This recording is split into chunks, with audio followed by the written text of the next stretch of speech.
Bună, prieteni! Astăzi ne aflăm pe barajul Firiza din Maramureș. O să încerc să fac o filmare dacă mi iese.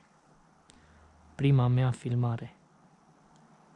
O să încerc să fac și un canal. Sper să vă abonați și să dați un like. Mulțumesc! O zi bună!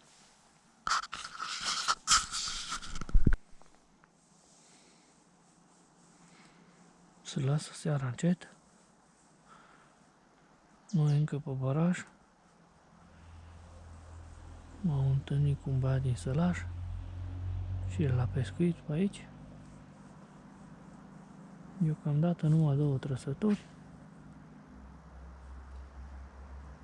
și vreme bună. Merită să încercați.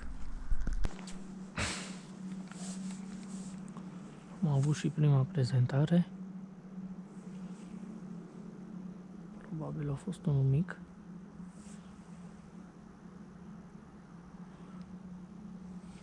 La câțiva metri mai este un coleg care cred că și el încearcă tot la gume.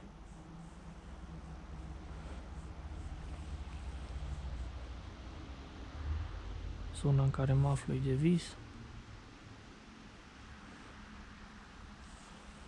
Putea să-ți petreci un weekend superb aici.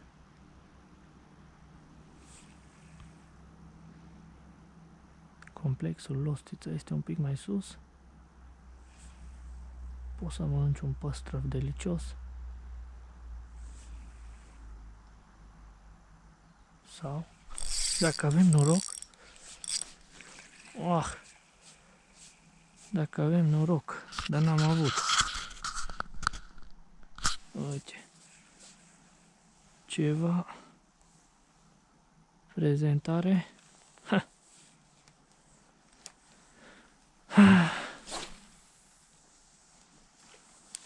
Probabil a fost cam mic sau cam mare și n-am mușcat-o cum trebuie.